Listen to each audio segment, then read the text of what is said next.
The fluorescent lights hummed overhead like a trapped wasp. Mercy General's emergency department smelled exactly the way it always did at 6:36 a.m., antiseptic layered over stale coffee and something underneath that Danielle Ross had learned not to identify. Cold stainless steel gleamed under harsh white light. She pushed through the staff entrance with her badge clipped to navy scrubs that hung loose enough to hide the scars on her ribs, loose enough to hide the calluses on her hands that no amount of lotion could soften after 18 years. 6 years. That's how long she'd been here. 6 years of making herself smaller, quieter, invisible to the men in white coats who barely registered her existence except when they needed something. The ER at Mercy General ran on a rhythm she understood in her bones, the percussion of monitors and ventilators, the syncopation of crisis and recovery, the unspoken hierarchy where nurses existed in a lower orbit than physicians, where a senior chief petty officer's actual rank meant absolutely nothing because that rank didn't exist anymore. Not officially. The woman who had once commanded a trauma bay in Baghdad and made decisions that kept 847 lives in her hands had become simply Danielle, the competent one, the one who never asked for anything, the one you called when you needed something done correctly. She clocked in. The timestamp read 6:51 a.m. 38 minutes until shift change. The break room held 3 nurses already, Maria finishing her overnight shift with her 3rd cup of coffee, Janet prepping charts, and Chris scrolling through her phone with the 1,000-yard stare of someone working her 4th consecutive 12-hour shift. They looked up as Danielle entered. No one spoke. This was normal. Danielle was the kind of person you worked alongside for 6 years and still could not describe accurately to a stranger, medium height, dark hair usually in a bun, hands that moved with an efficiency that made tasks appear easy, a face that showed nothing of the constant calculation running beneath the surface, assessing, analyzing, anticipating what would break next. She pulled her worn combat boots from the locker in the corner. The leather was cracked at the heel, the laces frayed, the soles worn smooth in places where weight had pressed the same way for decades. No one asked about them. No one noticed that those boots had been with her through 6 years at Mercy General and would go back into that same locker when her shift ended, a piece of her before in a life designed to contain only the person she was now. She changed into hospital clogs and locked the boots back in the metal locker. The clang of the door closing echoed slightly in the break room. No one looked up. By 7:15 a.m., Danielle was at the nurses' station on the trauma side, scanning overnight reports, checking labs, noting which beds would need turning and which patients had been waiting for breakfast trays since 6 o'clock. The station itself was chaos in miniature, papers stacked in trays, monitors blinking, phones ringing on rotations, residents and attending physicians orbiting in and out like planets following their own invisible gravity. The smell of coffee was stronger here, mixed with the faint chemical smell of the hand sanitizer dispensers that hung every 3 feet. Dr. Marcus Hargrove swept through the ER doors at 7:43 a.m. like he owned the place. He did, in a manner. He was the emergency department director, which meant every person here technically answered to him, and everyone moved differently when he was present. The temperature of the room changed. Danielle had observed this for 6 years. People straightened. People spoke differently. People became aware of hierarchy in ways they weren't when the morning shift was just nurses and residents coordinating actual patient care. Hargrove was tall, the kind of tall that made him automatically presumed to be powerful, with dark hair graying at the temples in a way that some women found distinguished and some men found intimidating. He wore his white coat like armor and his stethoscope like a decoration. Everything about him was expensive and calculated, the watch, the shoes, the way he held his tablet as if it contained classified information rather than the same patient assignments everyone else could see. He had been medical director of Mercy General for 4 years and in that time had made 17 distinct personnel changes in the ER nursing rotation.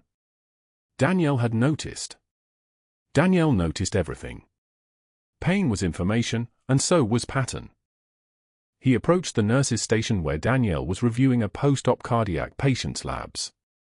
She sensed him before she saw him. Sensed the shift in air pressure, the way people's eyes flicked up then quickly back down to their screens. Ms. Ross.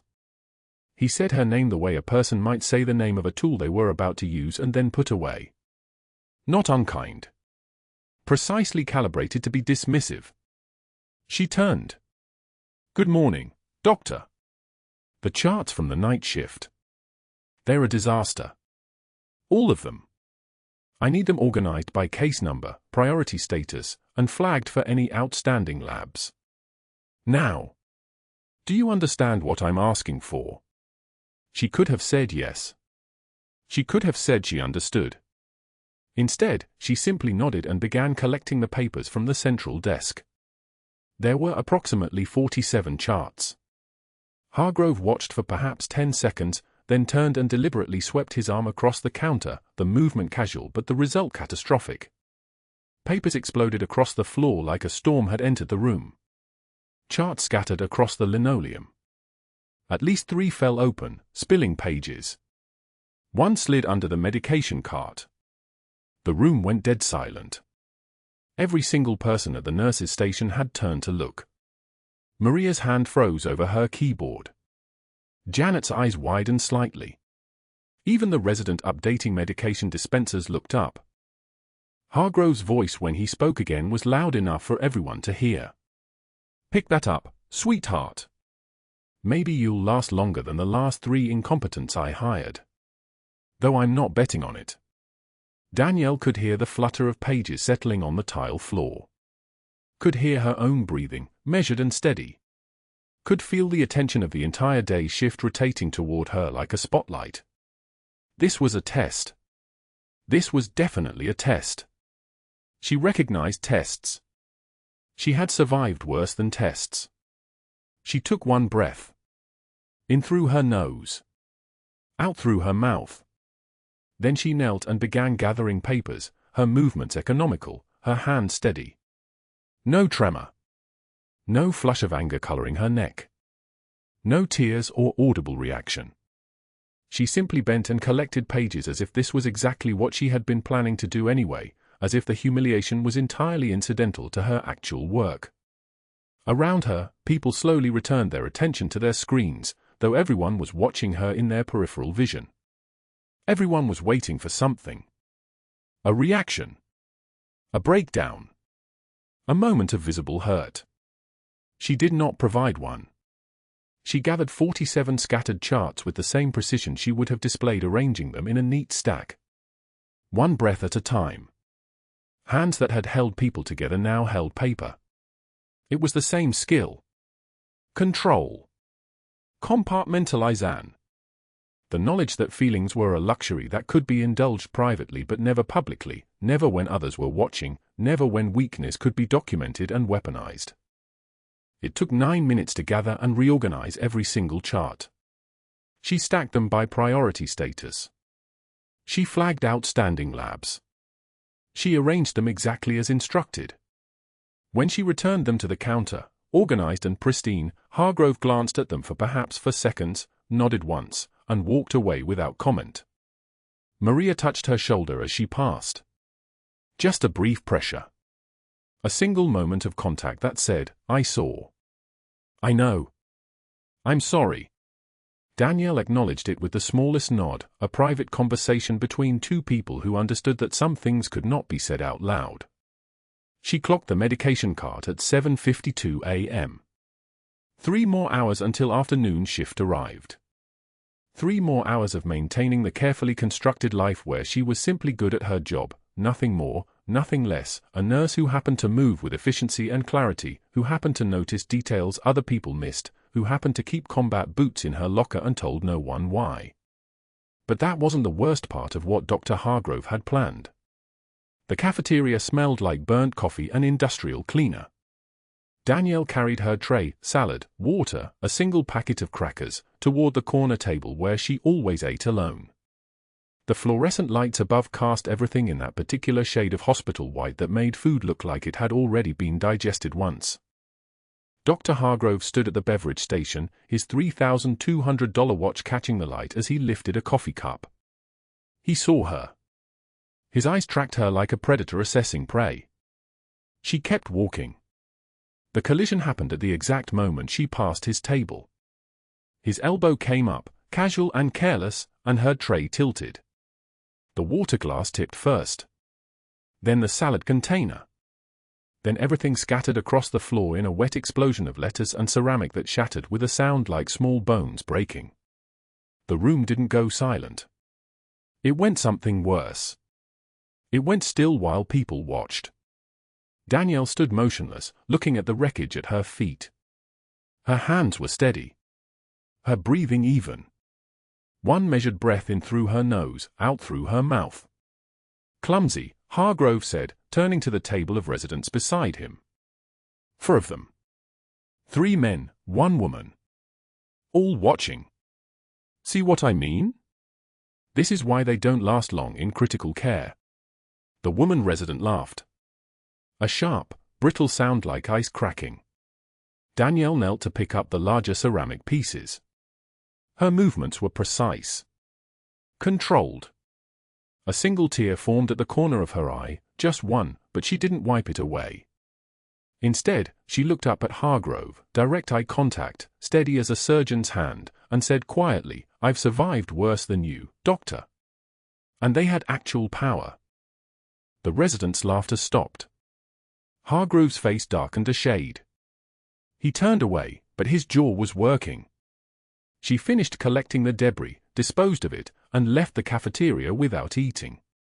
2 hours later, Danielle was charting patient vitals in the break room when Hargrove walked in with the same 4 residents trailing behind him like remoras behind a shark.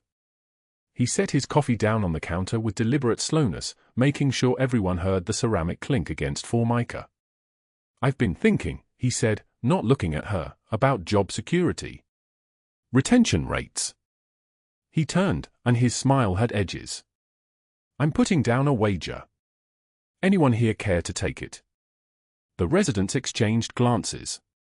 "I'll give it 6 days," he continued. "That's how long Ross lasts before she quits.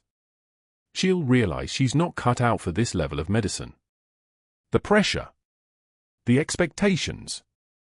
He looked directly at her now, and his voice dropped to something almost conversational. "Some people just don't have what it takes to stay. You ever notice how the weak ones always leave?" The woman resident nodded slowly, as if confirming something they'd all suspected. Danielle didn't look up from the chart. She continued writing. Vitals. Times. Notes. Her handwriting was perfect. Not a tremor. Not a hesitation. "Anyone want to cover my end?" Hargrove pressed. $100 she walks by day 7. One of the male residents put his hand up. "I'll take that." They shook on it like gentlemen making a gentleman's wager, and Danielle felt the weight of institutional power settle across her shoulders like a lead apron during an X-ray. He wasn't just insulting her anymore. He was making her departure official. He was announcing to the room that her failure was inevitable, documented, and profitable. She set the pen down. Looked up. Made eye contact with each of them. The residents couldn't hold it. One by one, they found reasons to examine their own hands, their own feet, anywhere but her face. 6 days, she said quietly. Her voice was steady. The voice of someone who had held people's lives together in the dark. That's optimistic. She stood and walked out of the break room. The medication cabinet was in the controlled access area behind the pharmacy window. Danielle logged in using her credentials and began pulling the routine supplies for the afternoon shift, pain management, cardiac medications, for fluids. Standard protocol. She'd done this 847 times since she'd started at Mercy General. This time, something was wrong. The inventory sheet showed that 3 vials of fentanyl should have been logged out yesterday during the day shift. The computer system confirmed the withdrawal. But the cabinet count was 5 short of what the paperwork claimed. Danielle photographed the discrepancy with her phone. Documented it in her personal notes. And then she made a decision that would change everything. She printed the report and walked it directly to Dr. Hargrove's office. He was on the phone when she knocked. He waved her in with obvious irritation, not bothering to pause his conversation. "Tell them the equipment order needs expediting. Yes, another one, makes the quarterly margin look good."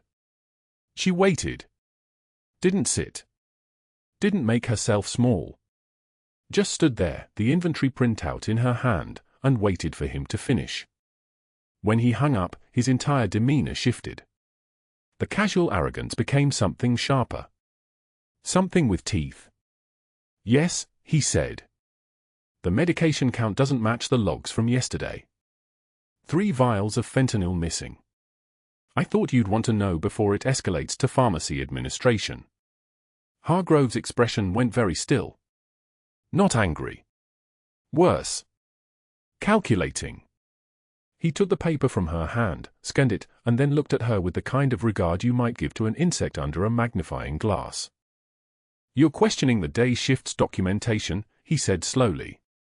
"I'm reporting a discrepancy, which amounts to you accusing licensed physicians of impropriety." He set the paper on his desk and folded his hands. "Do you understand the implications of that, Danielle? For you?" She didn't answer. "Someone," he continued, his voice smooth as a scalpel, "who causes problems tends to find that problems follow them home. HR gets calls. References get contacted. Concerns about professionalism are noted in permanent records." He tilted his head. "And I have a lot of calls to make. The medication missing is a matter of patient safety. What's missing," Hargrove said, "is your understanding of how this hospital actually operates. You're not here to ask questions. You're here because I allow it. And right now, your allowance is expiring." He picked up his phone. "I think I'll call our director of nursing. She's very interested in your recent behavior issues." Danielle turned and walked out of his office while he was already dialing. She could hear him speaking as she moved down the hallway, his voice carrying through the door, something about unstable, something about concerning patterns, something about getting ahead of a potential liability. The machinery was in motion now. Not the loud machinery of confrontation, but the quieter, more lethal machinery of institutional power. The kind that makes calls to people who owe favors. The kind that contacts references and asks questions that damage reputations regardless of the answers. The kind that makes people disappear from places they've worked for years without anyone quite remembering how it happened. Danielle clocked out at 17:38 and drove home with the afternoon sun burning through her windshield.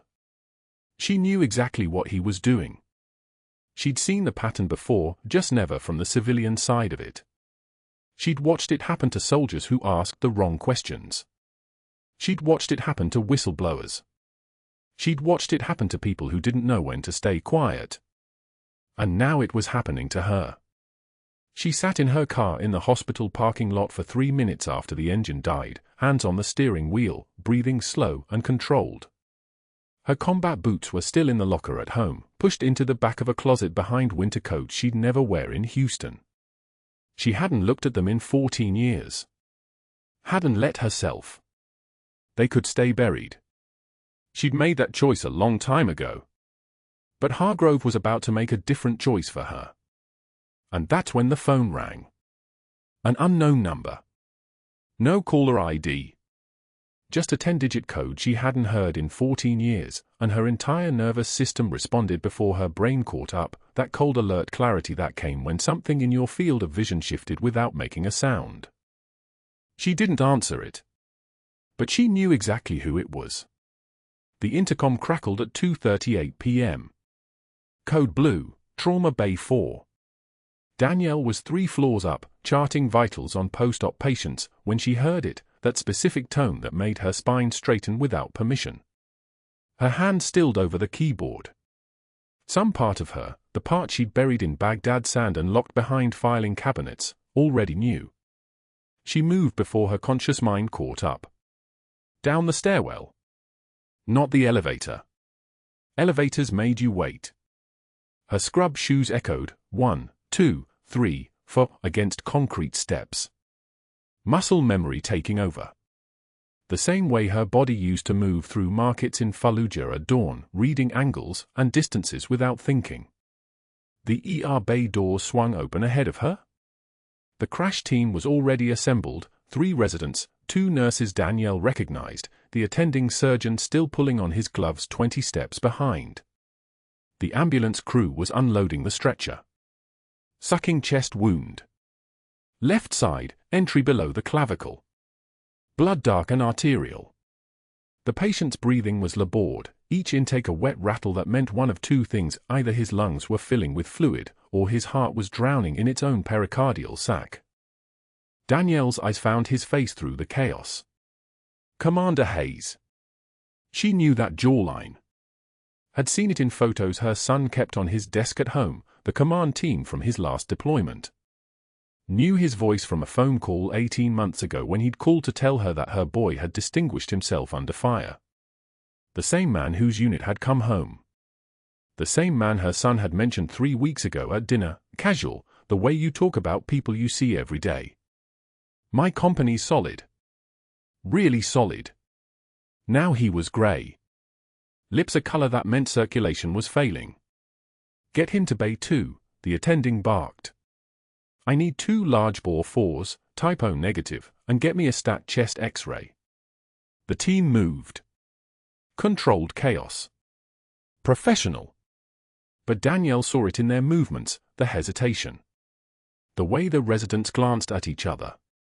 A sucking chest wound wasn't uncommon in the ER. But the way he was breathing, the way his jugular veins were distended like purple cables in his neck, the way his blood pressure was already dropping, this was something else. Cardiac tamponade. Blood filling the space around his heart. With every beat, the fluid compressed the cardiac chambers a little more. With every heartbeat, he had less time. One of the nurses, Martinez, younger, still in her first year, was fumbling with the second full line. Her hand shook slightly as she missed the vein on his right arm. Tried again on the left. Missed. The attending surgeon was reviewing the chest film on the monitor. His face shifted. He understood now. We need to get him upstairs. He needs a thoracotomy. But that would take 10 minutes. Maybe more. And Hayes had maybe 6. Danielle stepped forward. Not slowly. Not with hesitation. She moved the way she used to move in casualty collection points, with the certainty of someone who'd already made peace with the impossible. Her hand appeared in front of Martinez. Move, she said. Just that. One word. Quiet. A statement of fact. Martinez stepped back without argument. Danielle's eyes found the equipment cart. The supplies were laid out in the wrong order. She didn't comment. She just moved them, scalpel here, the 14-gauge needle there, the syringe and the connecting tubing in a line that made sense to hands that had done this in the dark under mortar fire. Her fingers found the landmarks on Hayes's chest. Second intercostal space, mid-clavicular line. The space between his ribs where the pressure was building, where the blood was squeezing the life out of him. What are you doing? The attending asked. Emergency pericardiocentesis, Danielle said.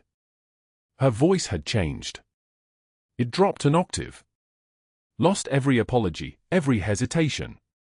He won't make it to the OR. His pressure's dropping. His heart rate's compensating. Once it stops compensating, he codes. She didn't wait for permission. The needle slid between his ribs with a precision that came from somewhere she wasn't supposed to exist anymore. Muscle memory. Hands that remembered. The needle advanced past the ribs, through the pericardial sac, and then the hiss of air escaping. Dark blood flowing back into the syringe as the pressure released. I need the syringe, she said to no one and everyone. It appeared in her other hand. She withdrew the fluid. 50 milliliters. 100. The pressure releasing with each draw, the constriction around his heart loosening like fingers opening. The monitor's rhythm changed. The spike stopped dancing so frantically. His oxygen saturation climbed. 68. 72. 79. 85. 88. 92. Stable. The room exhaled. The attending surgeon was staring at her. Not with gratitude. With something else. Recognition, maybe. The kind of recognition that comes when you suddenly understand you're standing next to someone you thought you knew, and you don't know them at all. "Who taught you that?" he asked quietly. Danielle didn't answer. She was already stepping back, letting the resident take over, her hands wet with Hayes's blood. One of the nurses, the one called Reeves, was staring at her wrists. At the thin white scars visible just above her gloves. Scars in patterns that weren't accidental. Scars that told stories no civilian nurse should have. "Get him prepped for the OR," Danielle said to the attending. "He's stable enough for transport now. 30 minutes. That's what you've got before the pericardium starts filling again." It wasn't a request. It was an assessment. The kind of assessment that came from someone who'd triaged casualties, who'd made the call between who lived and who didn't, who understood pressure and blood loss and the mathematics of survival in ways that textbooks didn't teach. The attending surgeon opened his mouth. Closed it. Nodded. Danielle turned toward the sink to wash her hands, and that's when she heard the sound that changed everything. Not through the ER doors. Through the emergency entrance at the back, the one they used for police transfers. The sound of boots. Multiple sets. Moving with the kind of synchronized precision that meant training. Military training. And then the radio crackled in the attending's pocket. "Security to ER. Security to ER. We have personnel at the entrance requesting immediate access. They say it's classified." Danielle's hands went still under the running water. Hayes's blood ran pink down the drain. She didn't turn around. But she heard the doors open. Heard the boots stop. Heard someone, a voice like authority wrapped in muscle, ask one question that echoed through the entire bay. "Where is my patient? And who just saved his life?" The room went very, very quiet. The monitors above Commander Hayes's bed traced the steady climb of his oxygen saturation, the green line climbing like a mountain climber finding solid ground. 92. 95. 98. The sinus rhythm blipped across the screen in perfect, almost musical intervals. The trauma bay held its breath. Danielle's hands were still moving on muscle memory, checking the dressing, running fluids, her fingers moving with the precision of someone who had done this under fire in conditions that would have broken most people. She didn't pause. She didn't celebrate. She just moved to the next thing that needed doing. The ER doors exploded inward. Two men in street clothes came through like they owned the place, bulky, both with the same flat effect, and the way they moved through space like violence was their native language. Russian accents, clipped and urgent, their eyes scanning the bay with the kind of focus that turned the fluorescent-lit trauma room into a hunting ground. One of them locked onto Hayes's stretcher, and the calculation in his face shifted from search to target. They didn't ask questions. They didn't hesitate. The taller one's hand went to his waistband and came back with a knife, not a surgical blade, something heavier, meant for cutting through bone and gristle. Stepping away from the patient. "Now." The voice came like gravel thrown against concrete. Danielle didn't move. The man lunged at Hayes's stretcher, blade angled to open the SEAL's throat, and something in Danielle's chest detonated. Not fear. Not anger. Something older. She stepped between them, not heroically, not with hesitation, but like stepping between a bullet and a child, pure instinct made flesh. The knife punch came fast. Professional. The blade caught her left shoulder and tore through muscle and tendon with a sensation like cold fire ripping through her. Blood bloomed across her scrubs, sudden and warm. She didn't cry out. The attacker twisted his wrist and came back for Hayes again, and Danielle grabbed his arm, the hand holding the knife trembling now, not from fear but from the restraint it took not to end him right there. Her grip was like a vice made of bone and 23 years of combat training. The knife came around again, and this time it caught her side, sliding between ribs with a sickening whisper, and she felt something inside her shift with the puncture. Pain was information. Pain was data. The blade had hit something vital, maybe, probably, her medical mind cataloging the damage while her body refused to retreat. She still didn't let go of his wrist. Security came through like thunder breaking, for officers moving with practiced urgency, and the second Russian pulled a gun, but one of the guards was faster, tackling him into a crash cart that erupted in a shower of metal instruments. The knife attacker wrenched himself away from Danielle and bolted for the doors, escaping into the Houston heat while hospital protocols triggered in rapid succession: code activation, lockdown, police being called, everything snapping into place like a choreographed drill. Danielle looked down at her shoulder, then her side. The blood was already soaking through. The trauma team rushed her to a treatment bay, not the captain, but the medic, suddenly the patient.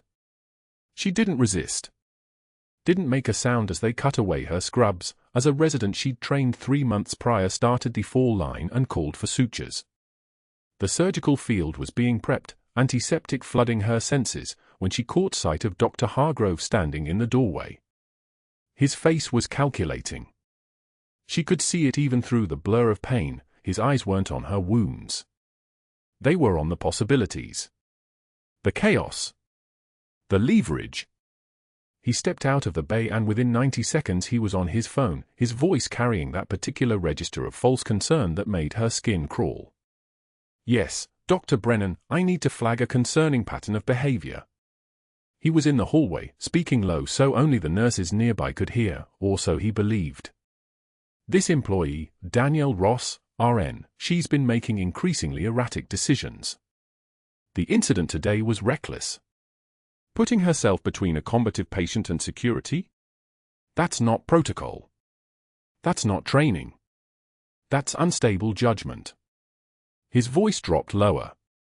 "I'm concerned about her mental state. I have documentation of other incidents." He was lying, building a fabric of fiction so seamlessly that by the time he finished the first call, the narrative had already started spreading like contamination through the hospital's nervous system. By the time they were stitching up her shoulder, 31 stitches where the blade had torn through, Hargrove had already contacted the board member who owed him a favor, the one who'd approved his equipment orders without questions for the past 4 years. By the time they were closing her side, 47 stitches, deeper, closer to critical, he'd reached out to the nursing recruiter who'd hired her, a woman he knew from country club lunches, and carefully planted seeds of doubt. Erratic behavior. Mental stability concerns. Reckless decision-making. No facts, just the architecture of character assassination. The ER attending, a woman named Chen who'd been working with Danielle for 2 years, came into the treatment bay as they were finishing up. "You okay?" she asked, and Danielle could see Chen knew exactly what had just happened. Could see her understanding that this wasn't about concern. This was about opportunity. "I'm fine," Danielle said. The words came out steady. By 2:38 p.m., while Danielle was still in the recovery bay, a suspension notice had been prepared. Pending investigation into patient endangerment and behavioral concerns. By 3:06 p.m., HR had been activated. By 4:13 p.m., she was being walked out of Mercy General by a security guard who wouldn't meet her eyes, her locker already packed into a cardboard box, her name badge removed, her access card deactivated, everything executed with the bureaucratic precision of institutional rejection. The rain started falling as she stepped outside. Not a light mist, but the kind of rain that came in sheets, the kind that hammered against the parking garage concrete like someone was throwing gravel from heaven. She sat on the concrete steps leading down from the employee entrance, the cardboard box at her side, and let the water soak through her civilian clothes. Underneath the rain-soaked jacket was a spiral of gauze and stitches, 23 hours and 42 minutes into what would be the worst night of her life. She could lose everything over this. Her job. Her anonymity. The life she'd spent 18 years carefully constructing, invisible and small. The 15 years of work at Mercy General, the trust she'd built with the medical staff, the reputation for competence and dedication, erased in a phone call. Hargrove had activated a network of favors, and now she was radioactive. One bad reference, and the next hospital wouldn't touch her. One whisper about mental stability, and she'd never work critical care again. The rain beat harder. She opened the cardboard box with shaking hands, not from fear, but from the specific tremor that comes from holding rage so complete it had nowhere to go. At the bottom, beneath her stethoscope and her patient care cards, were the combat boots. The worn leather ones. The pair she'd kept in her locker for 18 years and forgotten every single day until something made her remember. The soles were still caked with dust from Baghdad. The laces were frayed at the edges. The right boot had a dark stain across the heel that might have been blood or might have been something worse. She pulled them out and stared at them like they were artifacts from someone else's life. Maybe Hargrove was right. Maybe she was unstable. Maybe she should have just stayed quiet, just let the system work, just accepted her small invisible place in a hospital she'd protected without anyone knowing she was protecting them. Maybe the person she'd been in Baghdad was dead and buried where she left him, and this nurse with shaking hands and bleeding sutures was all that was left. She held the boots over the storm drain. The rain was so loud now she could barely hear herself think. Water was running down the concrete in rivulets, cold and relentless, and for exactly 3 seconds she considered letting go. Letting the boots fall. Letting Danielle Ross the ghost fade completely, becoming nothing, becoming invisible even to herself. And then she heard it. A distant sound cutting through the rain. Not a siren. Not a car horn. Something heavier. A rhythmic pounding that vibrated through the concrete beneath her, growing louder, coming from the direction of the hospital's north side. Rotors. Multiple rotors, the kind of sound that meant something was coming, something large, something with authority and firepower and answers. She pulled the boots back toward her chest and waited. Inside Mercy General, in the ICU where they'd moved him after stabilization, Commander Hayes opened his eyes for the first time. The monitors around him were stable. His vitals were holding. The cardiac tamponade was resolved, the pericardial fluid drained, his heart pumping clean.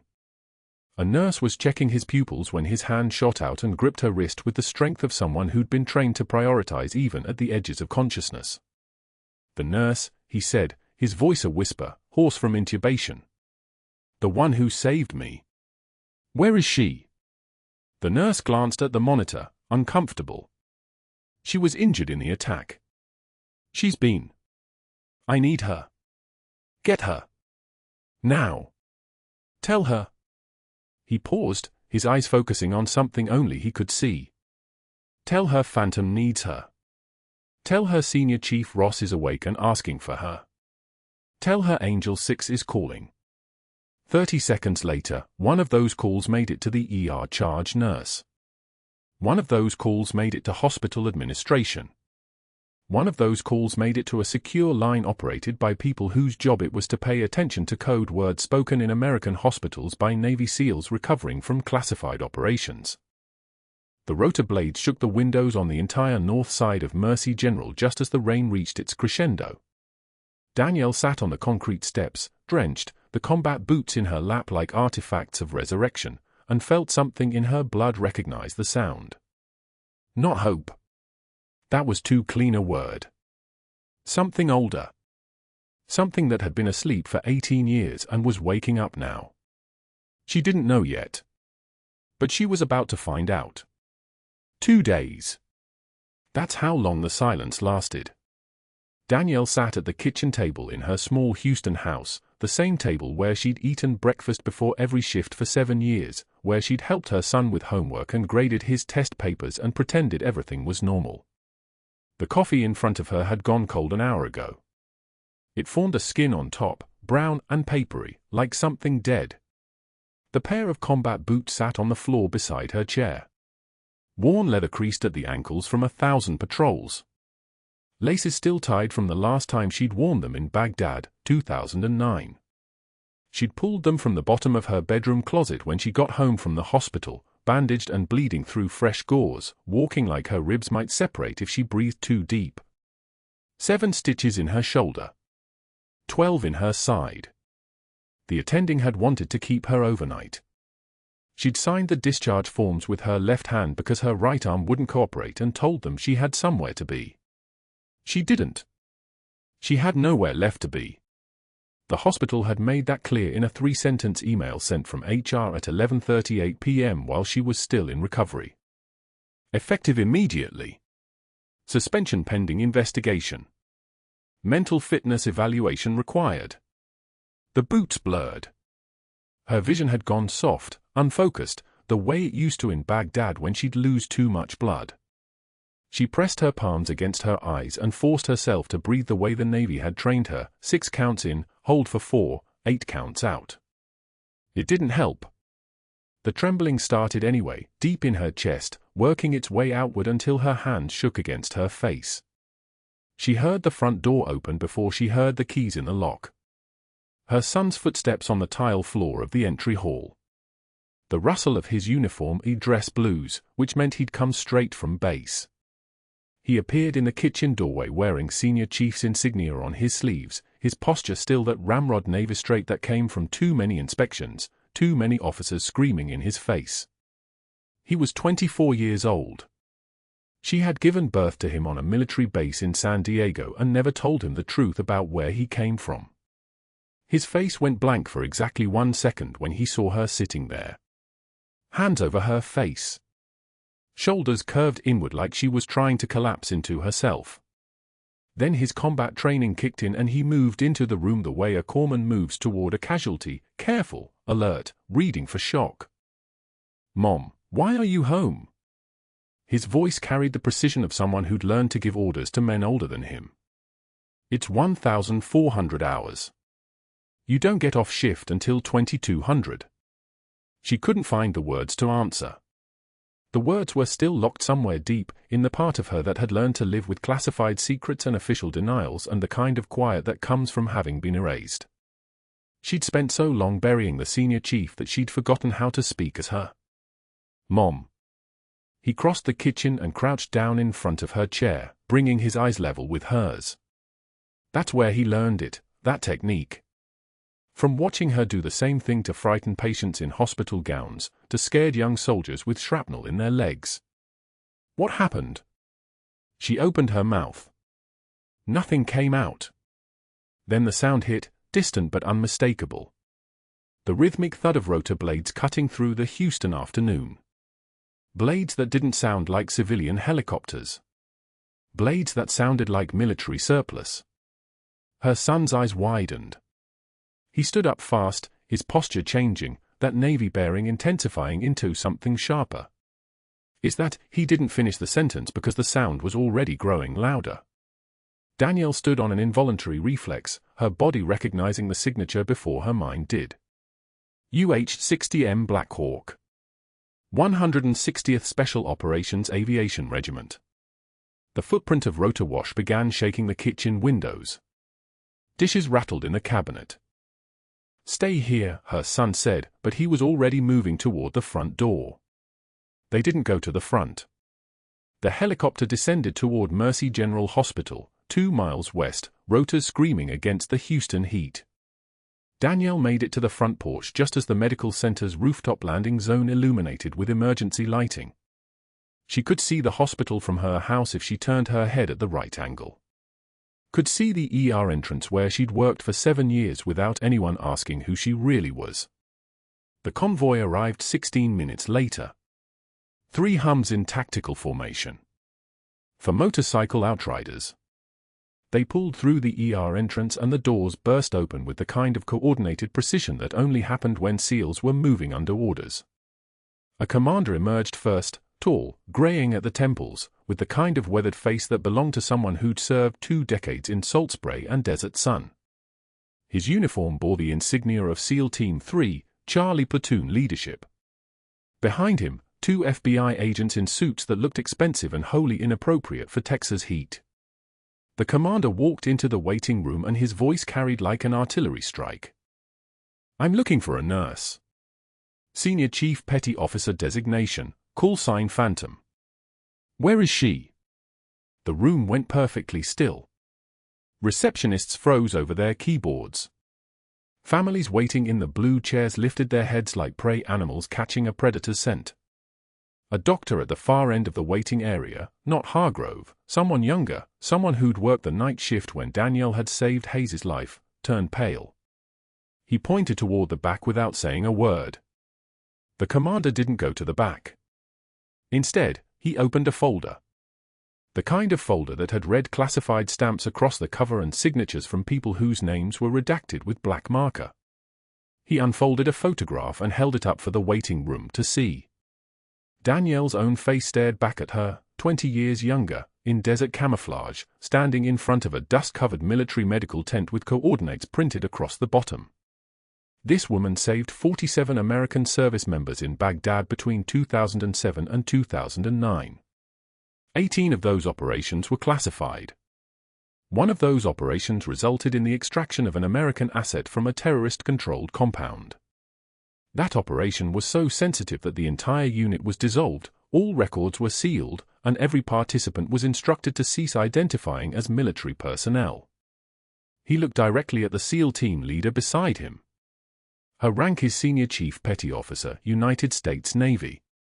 She has 2 silver stars. She has a Navy Cross. She has been living as a civilian nurse for 18 years because she was ordered to disappear. Dr. Hargrove appeared in the hallway behind the commander. His face was the color of old paper. His hands started shaking the way hands shake when the entire architecture of someone's life begins to collapse in real time. The SEAL commander turned to face him directly. "Bronze Star," he said, naming the first decoration. Hargrove's face went one shade whiter. "Silver Star." 2 stitches appeared on Hargrove's forehead, stress lines deep enough to require a surgeon.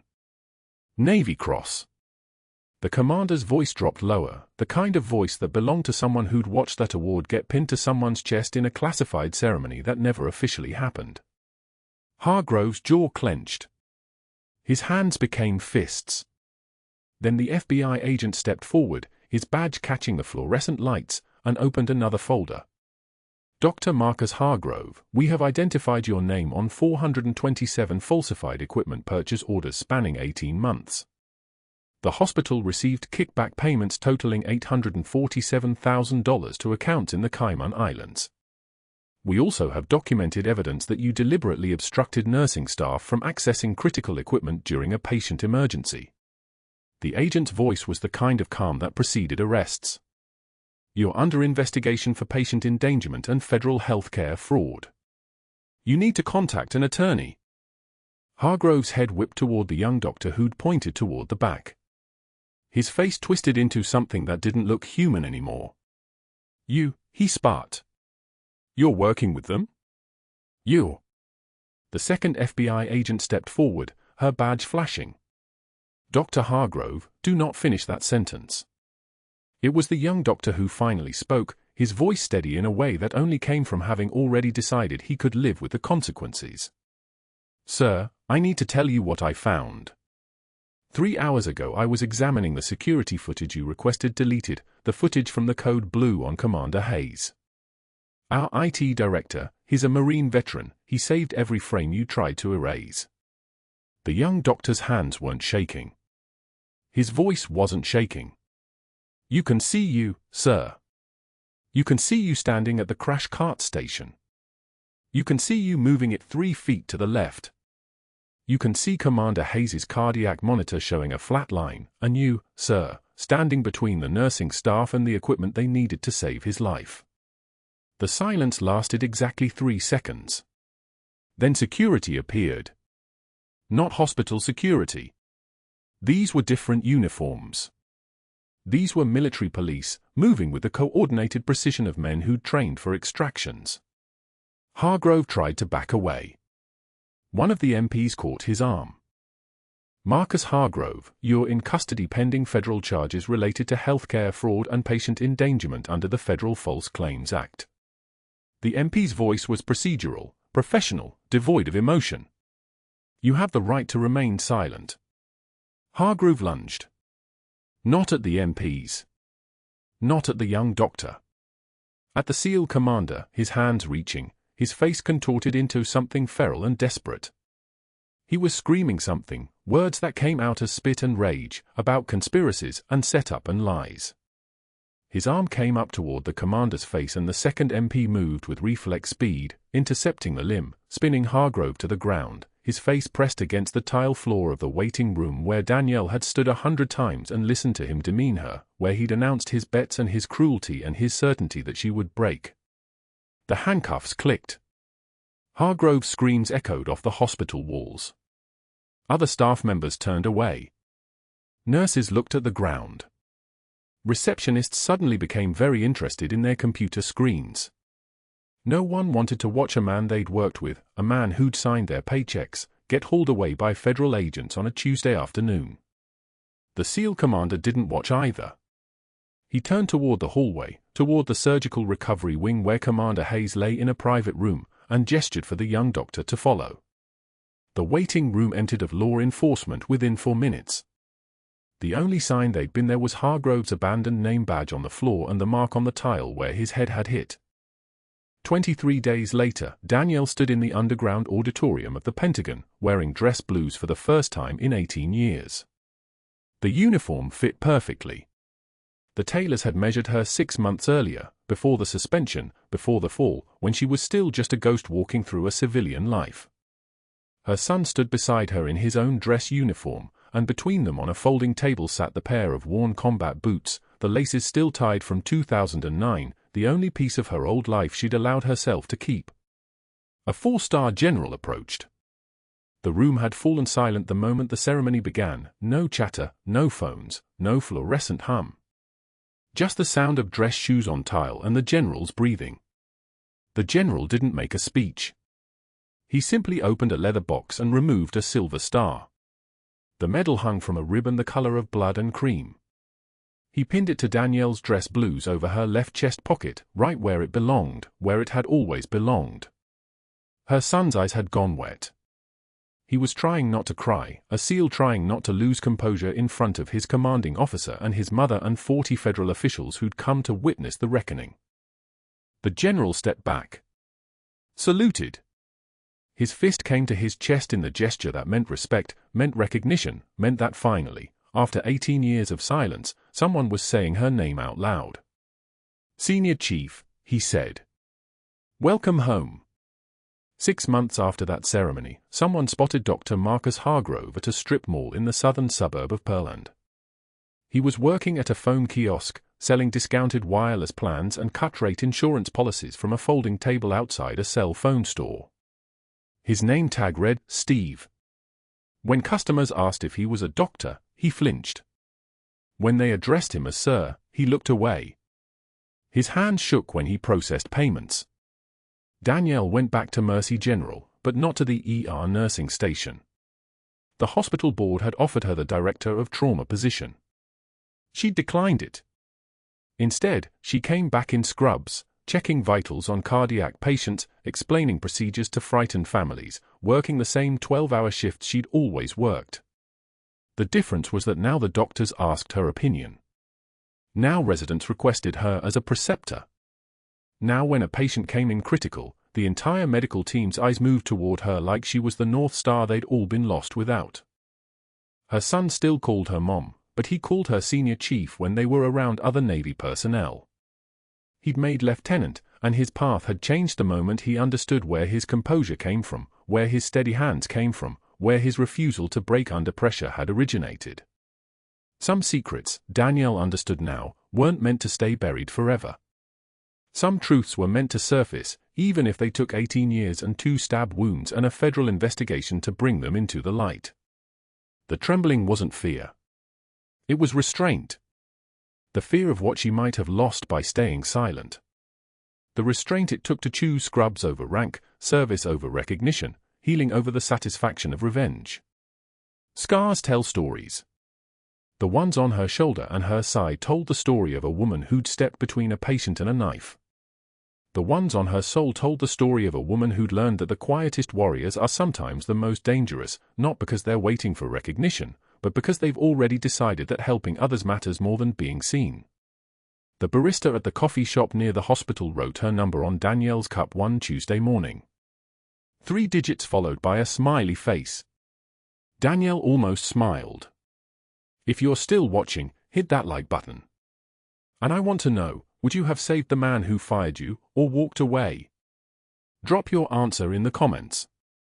Subscribe and let's see how this ends.